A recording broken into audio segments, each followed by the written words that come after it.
I gotta level with you all. I'm a dog person. I love dogs. I think they're great. They're happy to see you all the time, even if you've only been gone for like 30 minutes, and I think we all need that kind of support in our lives. Last year, a golden doodle attacked me and ripped a hole in my new sweatpants, but I feel like that's more of an exception than the rule. So anyways, when I found out that Cat Quest 2 has a playable dog character, I was immediately interested. I picked up the game on Switch for about 14 bucks. I was thrown into this colorful world of cats, dogs, magic, medieval warfare, and animal puns. It was delightful. The game is full of vibrant environments and a great supporting soundtrack, and plenty of silly characters that make the world feel alive. One of my favorite characters was just a gag on hot dogs. His name is Hatodago, basically Japanese for hot dog, and almost everything he says is somehow related back to hot dogs. Also, he's meant to be this great swordsmith from the east, so Hatodago, Japanese swordsmith, samurai, whatever. Every time he appeared or I thought about him, there's this little bubbling of silly glee, thinking about how the developers of this game really dedicated an entire character to hot dog puns. Mechanically, the game doesn't disappoint. There's a dodge roll, which I consider a huge asset in any action game, and tight melee combat. It plays like a really cute action RPG. It has simple 3-hit combos that you can cancel at any point with a dodge roll, and I think that's all that's really needed, and it works great. There are also several spells you can learn which have varying effectiveness on different types of enemies. The ice spell shoots vertically in both directions from you, the thunder spell shoots horizontally, the fire spell covers a radius around you, there's healing, buffs, and a few more. The spells pair quite nicely with a long-range staff weapon, but they can also be easily used with an aggressive melee playstyle.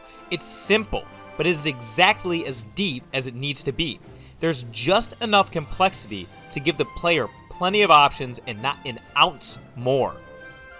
The game has a ton of side quests that you can do, and they go from punny to weirdly real. One quest has you dealing with a mage cat that was prejudiced against for being able to use magic, and another has you assisting a dog living amongst cats that was sent to invade but decides he wants peace instead. And yet other quests just involve literally waiting in a place for 5 seconds or searching for the ultimate chef to make the ultimate hot dog. The game has a surprising range of tone, and I was there for it. I believe there are 101 pieces of equipment, which I think is because there's 33 sets, and then you have little rags you start with. There's 2 rags you start with. And the way they handle the equipment is fairly simple, but I find it brilliant. There are many ways you can get a piece of equipment, but getting a second piece of equipment that you already have in your inventory adds the level of the incoming piece of equipment onto the one already in your inventory.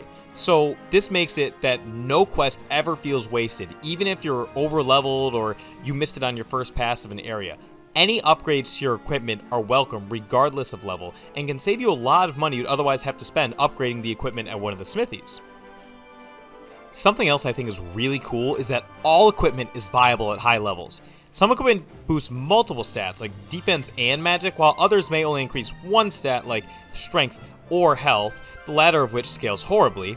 But the point is, any equipment scales just as well as almost any other equipment and will not hold you back at any point in the game, so long as you upgrade it somewhat regularly. Another thing that makes me want to gush about this game is that it never made me feel like I had to grind. In fact, the game seems to actively discourage grinding.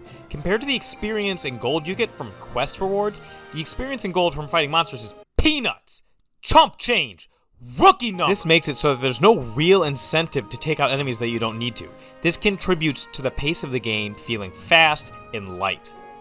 The game feels quite dense with content, and yet it isn't a terribly long game. I beat it in about 2 or 3 long sittings while I was sick. To say that it maintained a constant amount of joy and euphoria the whole time would be a stretch, but it definitely oscillated between very content moments and pure delight.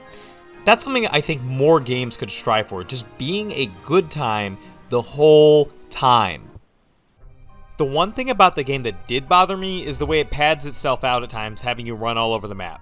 There is a fast travel system in the game, but it's really confusing and not that much of a time saver. There are these towers you can go into on the map that lead you into this underground area that can connect you to the other towers and spit you out there. However, there aren't that many of these towers, so it's often a hike to get there in the first place, and there's really not any indication of what exit it'll spit you out at. So you either have to just memorize it or get lucky. I found myself just running across the entire map instead so I would at least know where I was going. So there can be a bit of walking in the game, but it really didn't sour my whole experience because the world really isn't that big and the movement speed is relatively high. It's just prevalent enough to warrant mentioning as padding in an otherwise wonderful game. So all in all, I was able to beat all the quests in the game in about 12 hours. In those 12 hours, there was scarcely a dull moment. I never felt like I was just pushing through to get to the good stuff. The only lull in the delight of the game came from having to walk from one corner of the world to the other.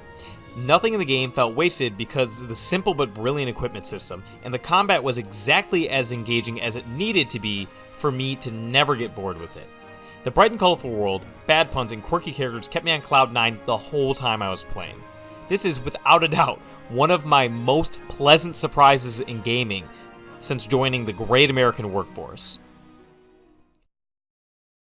For that reason, this game gets the first ever adult score of grocery shopping alone late on a weeknight.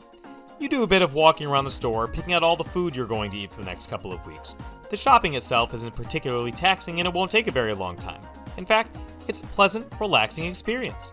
When you get home, you've got a pantry full of your favorite wholesome foods, and that makes you feel good for weeks.